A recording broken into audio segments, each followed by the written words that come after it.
Coming to you from an undisclosed location deep in the heart of the Santa Monica Mountains, I'm your intrepid host, L.A. Marzulli, and this is Politics, Prophecy, and a Supernatural Report.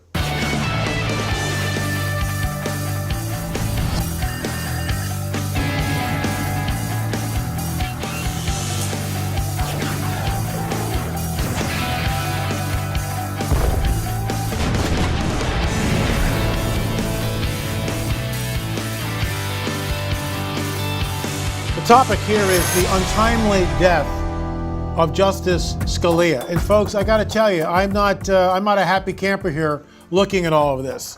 I've been to Dallas. I was first there with my good friend and director of the Watchers series, Richard Shaw. I walked all over Dealey Plaza. I stood where Zapruder shot the now infamous film showing the assassination of JFK. I aimed an imaginary rifle from behind the picket fence on the grassy knoll, which, by the way, is less than 60 feet from the fatal headshot that killed our president and perhaps changed our country forever.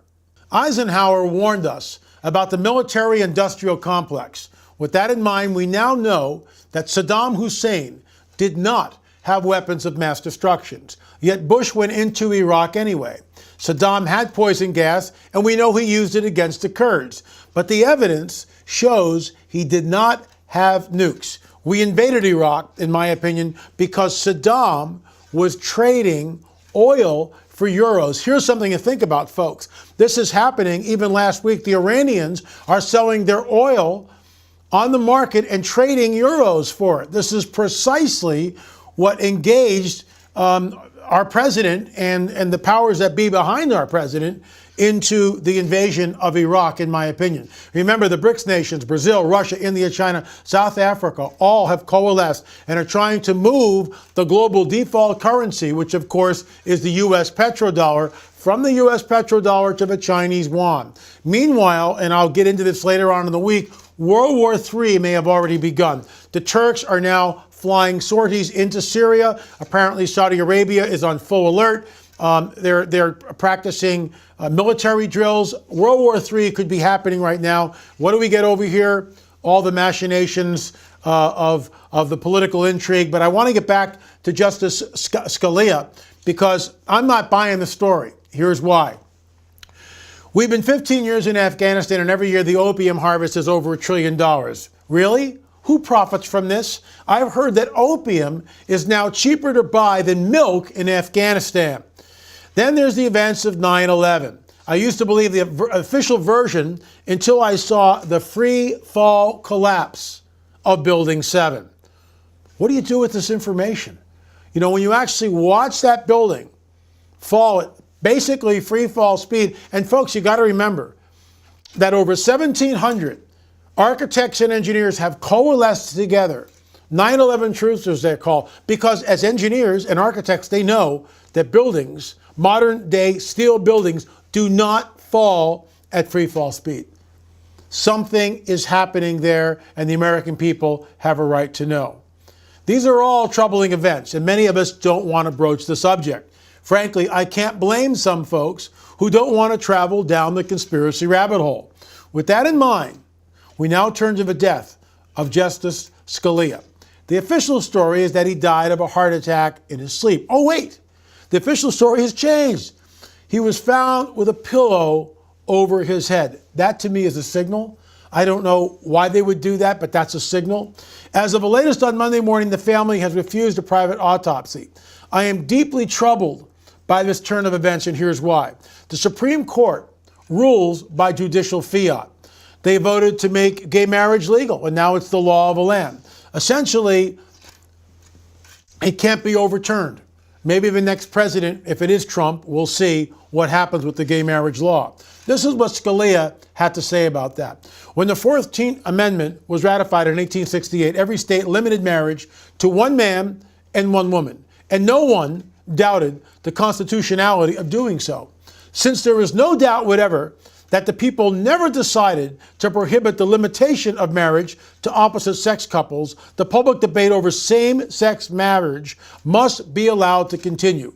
But the court ends this debate in an opinion lacking even a thin veneer of law. So we can see that scathing rebuttal to the passing of this Gay Marriage Act. And remember, folks, the Obama administration lit up the White House with rainbow colors, and you just can't do that overnight. That took planning.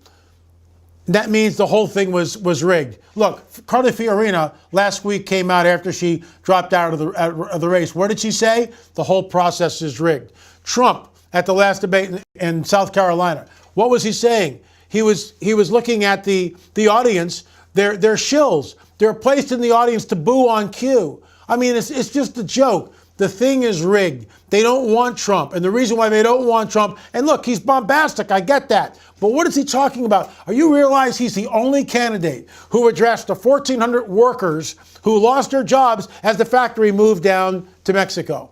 The only candidate to do that. Everybody talks a good game, but Trump, because his hand is on the pulse of the finances of not only this country, but on a global level, he's the guy who addressed it. He will build the wall. The Supreme Court vacancy left by Justice Scalia will be no doubt filled by Obama. Obama will put someone who is as liberal as Justice Sotomayor. This will stack the court with essentially a liberal-leaning bias, and thus Obama will have achieved another blow to conservatism. There are some who say Breitbart, whose website continues to be a bastion of conservative thought, was heart attacked. What I mean by that, some of us believe that the CIA or whoever has developed a weapon that when aimed at a person from a distance can cause a massive heart attack. Apparently, Breitbart had information that he was going to release, which may have affected the last presidential election.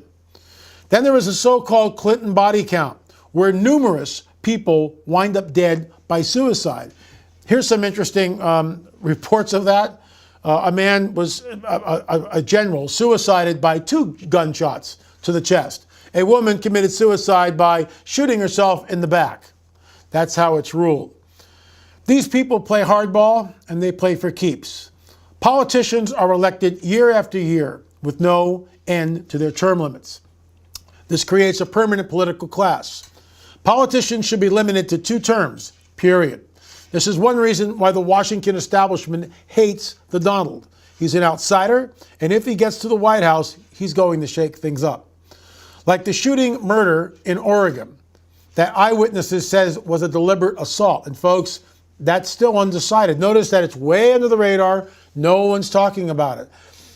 Did the FBI and the deputies start shooting at the car before it even stopped, as some accounts are coming out now? I mean, what really happened there? We don't know. Why can't we look at the dashboard cameras that were all in all these vehicles and we know that they were there? No, they show us an aerial photograph and then tell us what we're looking at.